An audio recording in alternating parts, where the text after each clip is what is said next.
बाबा साहब अम्बेडकर ने पार्लियामेंट में संविधान दिया था। और संविधान को देने समय उन्होंने एक बात कही थी कि 26 जनवरी 1950 को राजनीतिक क्षमता तो दे रहे हैं हम, लेकिन आर्थिक और सामाजिक क्षमता नहीं मिल पाएगी। तो उसके लिए सामाजिक और आर्थिक क्षमता के लिए जो देश को चलाएंगे उनको संवैधानिक रूप से सबों को भागीदारी बनाना पड़ेगा राष्ट्र की संपत्ति में। वो आज तक नहीं हो पाया।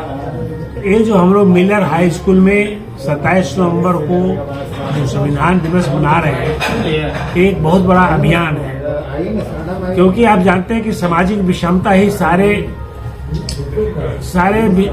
जो उत्पीड़न होती है शेड्यूल कास्ट का, बैकवर्ड का, माइनॉरिटी पर, ये सामाजिक विषमता के कारण ही होता है।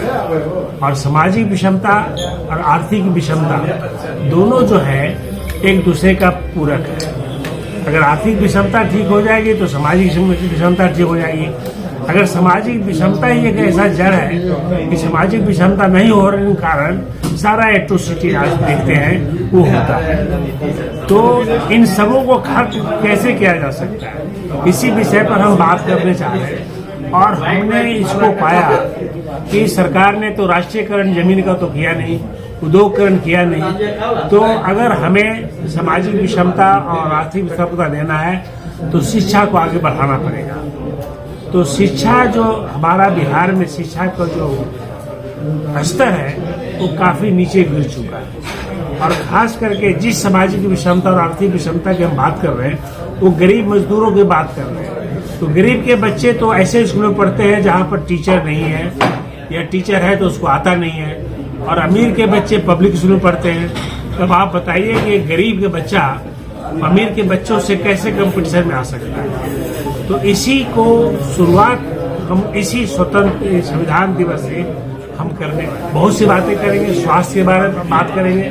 और जब तक इन गरीबों को शेड्यूल कास्ट, शेड्यूल ट्राइब, अति पिछड़ा और माइनॉरिटी, इन लोगों को जब तक भागीदारी नहीं मिलेगी तब तक आर्थिक विषमता खत्म नहीं होगी। आर्थिक हर चीज में भागीदारी, चाहे वो ठेकेदारी हो, सप्लाई हो, मीडिया हो, फिल्म हो, या उद्योग हो, या किसी भी तरह का सरकार की बातें हो, या इवन जितने भी इंडस्ट्रीज सब में उनकी भागीदारी होनी चाहिए।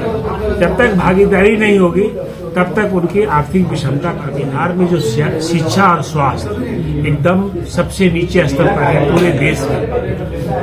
आप ये समझ लीजिए कि जब क्लास 1 में बच्चा एडमिशन लेता है 100 बच्चे एडमिशन लेते हैं, और क्लास 8 तक सिर्फ 50 बच्चे रहते हैं, और क्लास 10 पहुंचते 25 बच्चे रहते हैं, और जो ग्रेजुएट करते हैं वो सिर्फ 3% बच्चे करते हैं। तो आप ये देखिए कि हमारा जो पढ़ने का जो लेवल है वो डाउन होता जाता है। और यही नहीं, जो पढ़ाई की जो क्वालिटी है वो पब्लिक स्कूल से कंपेयर नहीं कर सकता। सरकार ने शिक्षा को एक व्यवसाय, बिजनेस बना दिया है बिहार में कि जो जिनके पास पैसा है वो अपने बच्चों को पढ़ाएं, और जिनके पास पैसा नहीं वो बच्चों को नहीं पढ़ा सकते। तो ये व्यवस्था हमारे बिहार सरकार में, तो इसको हमें चेंज करना है।